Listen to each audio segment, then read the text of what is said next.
Hello and welcome back to my channel. I'm Bob the Bookerer, and I have made the foolish decision of trying to read every single Booker shortlisted novel from the last 50 plus years. And today I thought I'd come to you with something special. So on this day back in 1932, a certain Beryl Bainbridge was born, later Dame Beryl Bainbridge, one of England's finest novelists, widely respected throughout her career for really marrying very literary fiction with really accessible, very loving, very warm writing.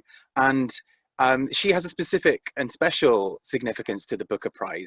She was nominated a staggering 5 times for the Booker Prize, but never won. And that was part of a kind of legacy that's always surrounded Beryl Bainbridge and the Bookers, where despite her 5 nominations, she just never quite managed to make it to the end and actually claim the prize.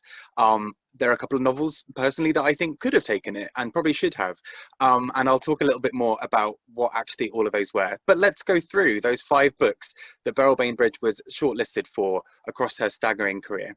And first up, we have Beryl Bainbridge's first novel to be shortlisted for the Booker Prize, which was The Dressmaker, way back in 1973. Now, this novel is all about a group of 3 women, as you can maybe tell, in 1944 Liverpool, obviously during World War II, and there is a whole sort of rich, funny storyline around the women and their relationships with each other, with their local community, and their sort of desperation to get out and do something different. Obviously, it's still kind of a time of war rationing, so these women are all trying to attract GIs from America or attract anybody else that they can find to kind of find a way out of the situation they're in, and they try to do that in any means they can. So whether that is trying to find an alternative for tights or ways to make themselves look pretty despite a lack of resources, including at one point rubbing goose fat on your cheeks to make you sort of shine a bit more.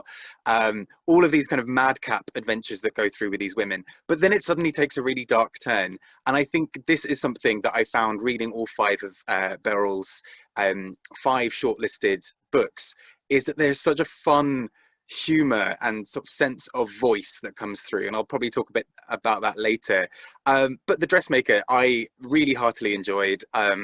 It's a staggering novel. It's very slim. It's only about 150 or so pages, and yet in that in those pages, she manages to capture this really rich voice of Liverpudlians, of American characters, and kind of the hardships that people would have been going through in the war in ways that we wouldn't have necessarily expected, particularly focusing on women during wartime and how they would have to sort of eke out their a kind of a living and sort of survival whilst not being on the front lines, but sort of dealing with things that happen back home. So you've got, for example, at one point there's a shop or a building that's just completely blown up, and obviously that is kind of brings home this idea of war to them even more. But I really wanted to read a little section from the book, just a little couple of paragraphs that I think really capture Beryl's incredible ability to tap into voices. And this is something I'm going to come across and mention with all 5 of these books. But it's staggering that you could put all of them side by side and you wouldn't necessarily know that they were all by the same author, but that there is something that really ties them together as being uniquely Beryl. And so despite this novel focusing strongly on Liverpudlian characters and other novels focusing on the Crimean War and all of these other topics, there's something uniquely Beryl about all of them, but equally they stand alone so well because she's so good at hearing those voices.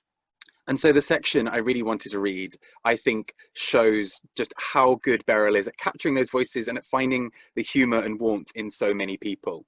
So there is a scene where someone has just discovered what is sort of seen to be a sort of racy or saucy kind of book or magazine. And it's these 2 characters kind of sidestepping around it, really not wanting to admit that they know anything about sex or about relationships at all, because that would have been not only taboo, but also because they're both sort of trying to court each other. Neither of them wants to give the impression that they've been with anybody before, but at the same time, they don't want to come across as total novices, which is just fantastic and really well observed. But I will read this little part here.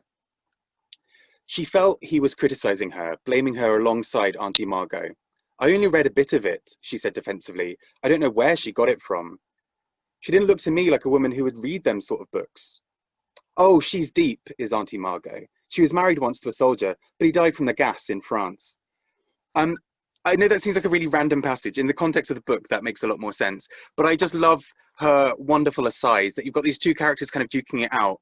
And then this really throwaway remark about someone dying from gas in France, but treated as like, oh, you know, isn't that a bit of a shame? And I think for me, this is what makes this book and makes her body of work just so fun, is she's able to dip into those heads, into the heads of little of characters and really pull out the fun, jokey kind of ways of looking at life that people would have, and really pull out their nuances and their silliness. And so I think this is a really wonderful book, and something I think is absolutely fantastic. And then the year after, Beryl Bainbridge was shortlisted again. So in 1974, her book, The Bottle Factory Outing, was nominated for her second Booker Prize. So this is all about a group of women who work at a bottling factory in the UK, and it is owned by a group of Italians.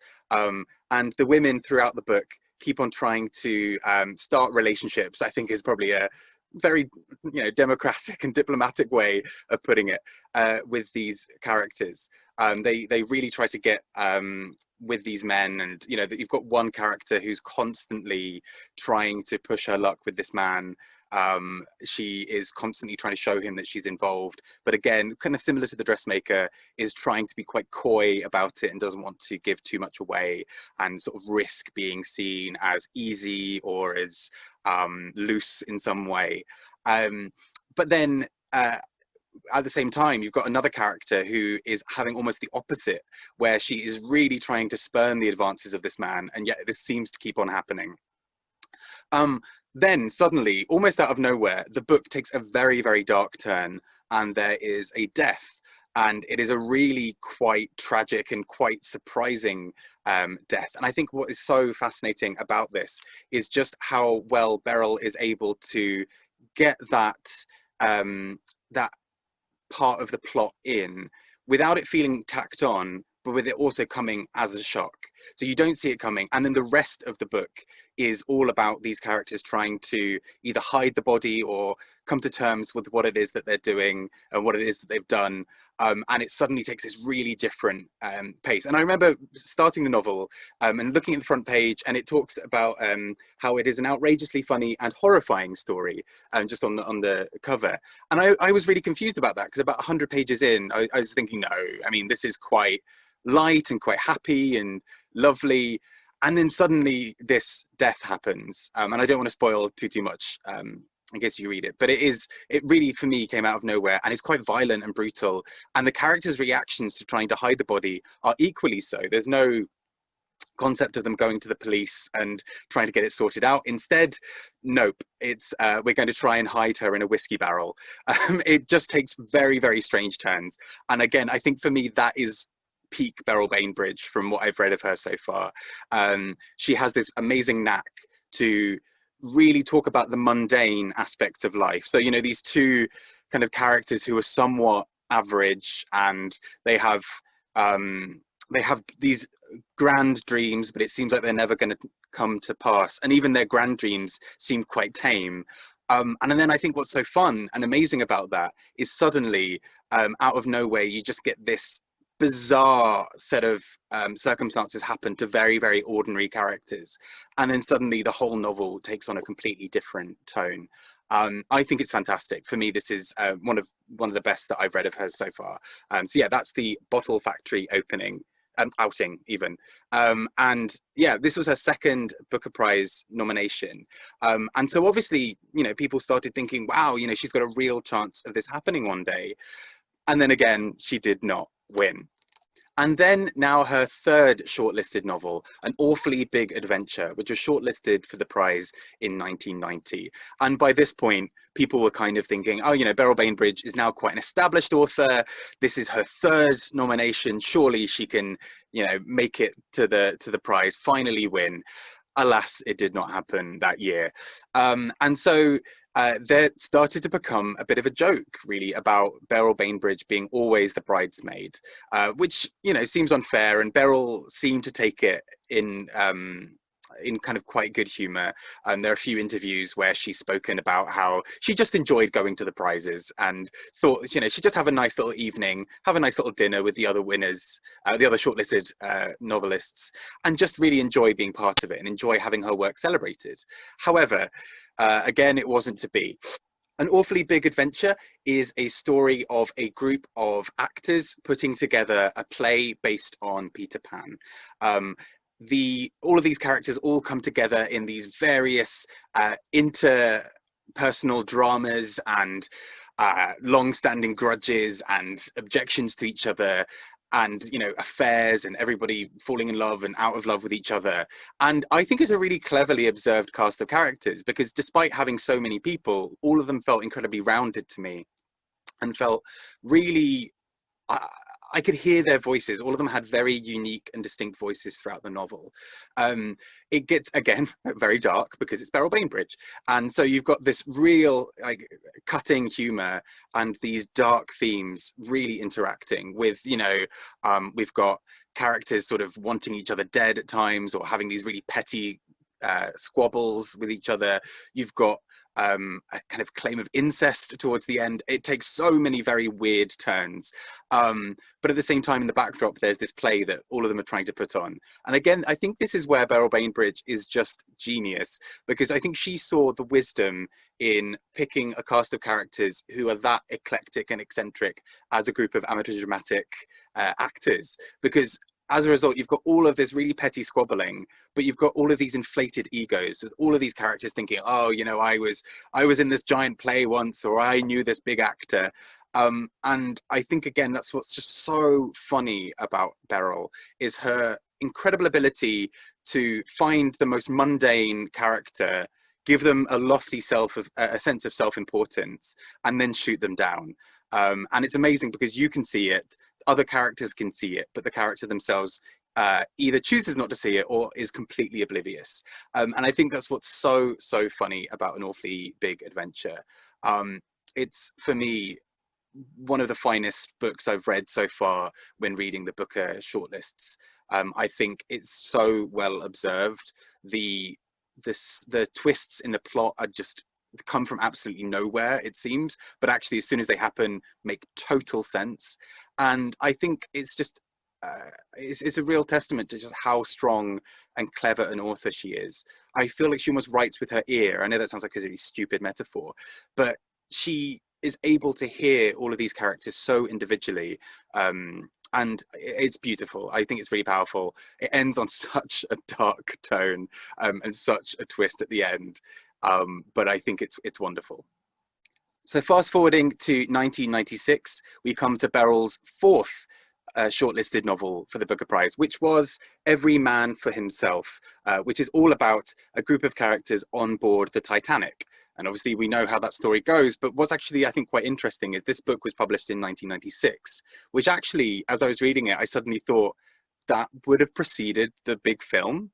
This would have been not long after a lot was revealed about the Titanic and its voyage. So actually, Beryl Bainbridge would have been really writing at quite a current point in kind of creating this novel. Again, I think what's really interesting is that she spans such a range of timelines across her novels.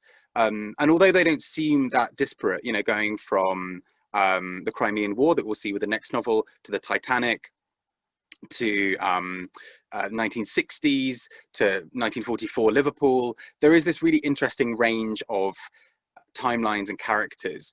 But what is incredible to me is how much her writing style adapts to those voices. So actually, I felt immediately upon starting to read this book that I knew that we were in the time of the Titanic. The writing suddenly dips into this very, very different tone compared to the other three novels I've mentioned so far. And you know what time period you're in instantly. She's very, very good at capturing those voices. And I really enjoyed this novel. So you've got these characters all on board the Titanic. And this, obviously we, as an audience, all know what's coming up next, even though obviously this would have been before Leonardo DiCaprio and Kate Winslet, and that form of the Titanic that we know.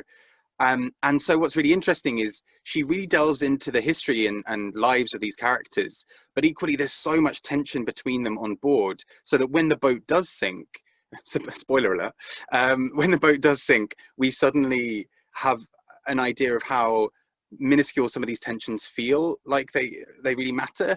And we kind of know that in terms of dramatic irony the entire time we're reading. We know that these characters are having an issue with you know, somebody feeling like they've been cheated on, or someone feeling like they've been led on. But then ultimately we know what's coming next, and we know how minuscule that problem seems compared to what is about to happen. However, what we don't know is how much that might affect those characters and their ability to, for example, escape the Titanic. And we do see one character who, because of some of the tensions with other characters, almost refuses to leave the ship.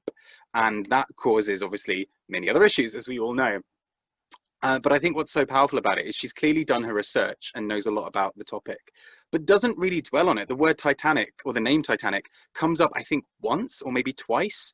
And I think what's so incredible about that is it would have been so easy to write a novel and be like, the Titanic, it's unsinkable, it's, you know, maiden voyage, blah, blah, blah, and really keep going with all of those sort of sound bites throughout. But I think what's so powerful is you kind of forget almost that it is the Titanic. It becomes a regular boat journey.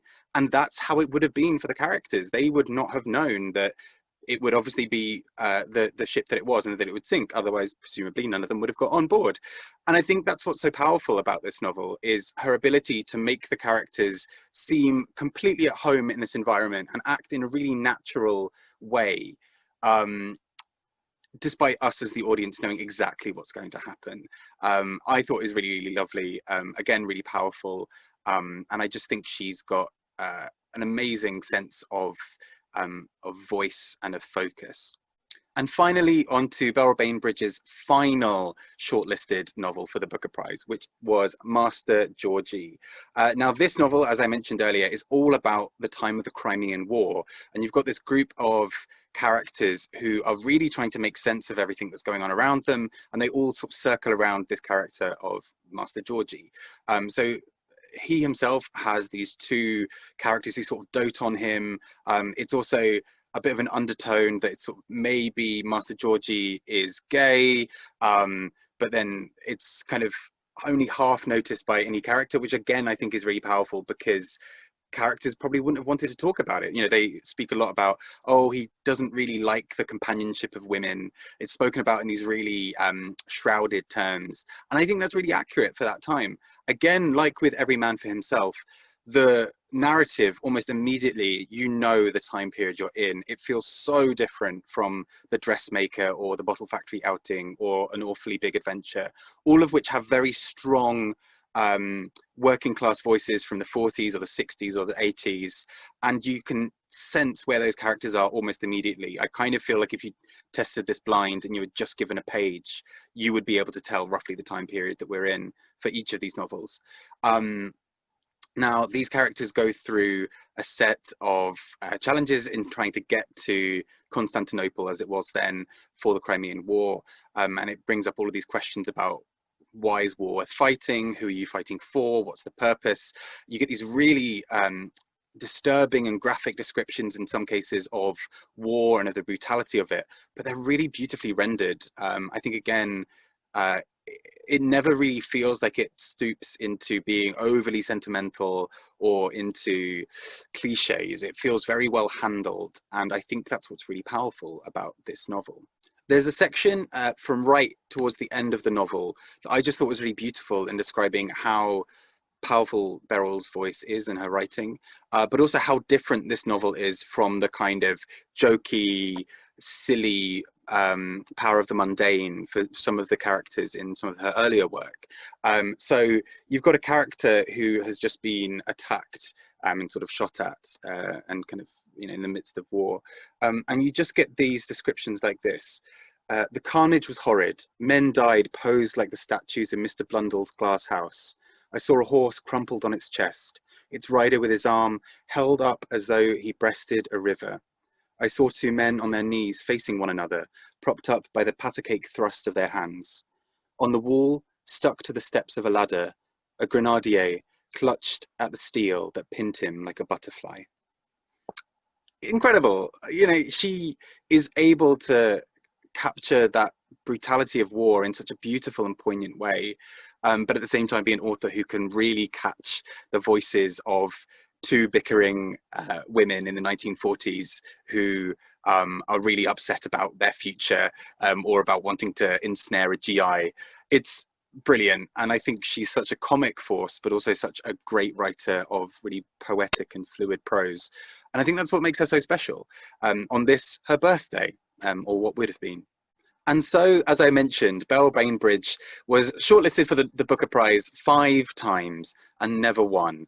And this is something that has kind of gone down in sort of Booker history in that sense, that she has sort of always been known as the bridesmaid and never the bride. But I think what's really special about this to me is she apparently, you know, had a great time of it. She really enjoyed going to the dinners, and she never felt bad about not really winning. And it's interesting when you look at the novels as an entirety together, because all 5 of them are gorgeous, and you think this is a really brilliant writer. She probably should have had a lot of accolades, and she did. She won other prizes, but the Booker Prize always eluded her.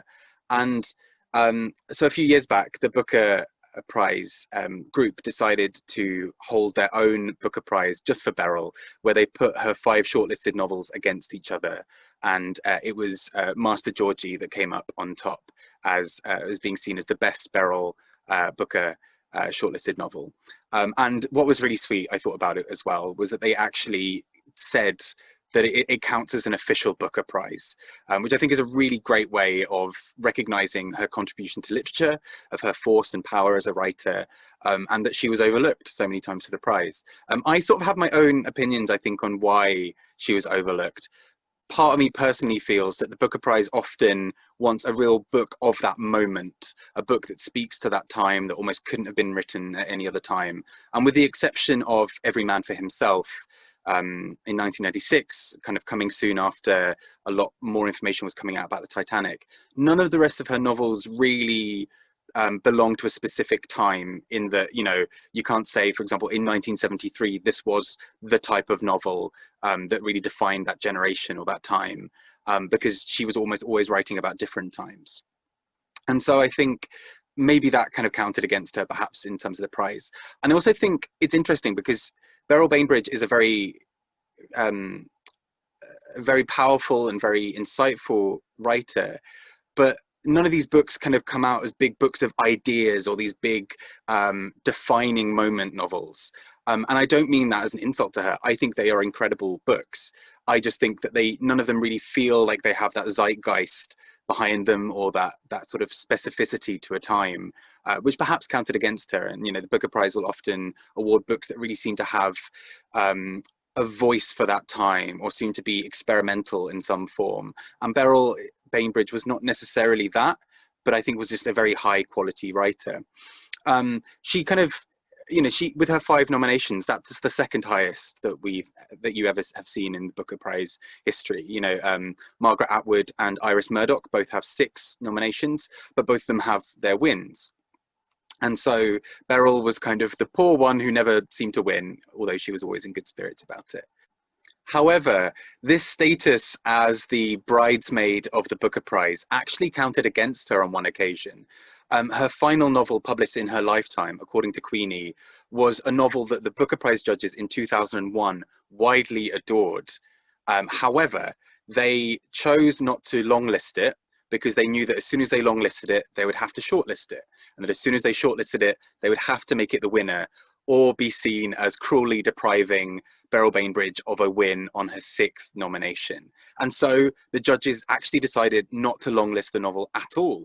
And so, according to Queenie, would probably have been her first win, and only win, because it was her final ever novel. And so it feels like a bit of a tragedy in some ways that Beryl didn't have that final point of recognition in her career. I mean, I'm not sure if she felt like she needed it. She was already a very well-established writer, widely held as being, you know, a pioneer within literature, and being a really solid and powerful voice for the voices of working class women, particularly the voices of Liverpool.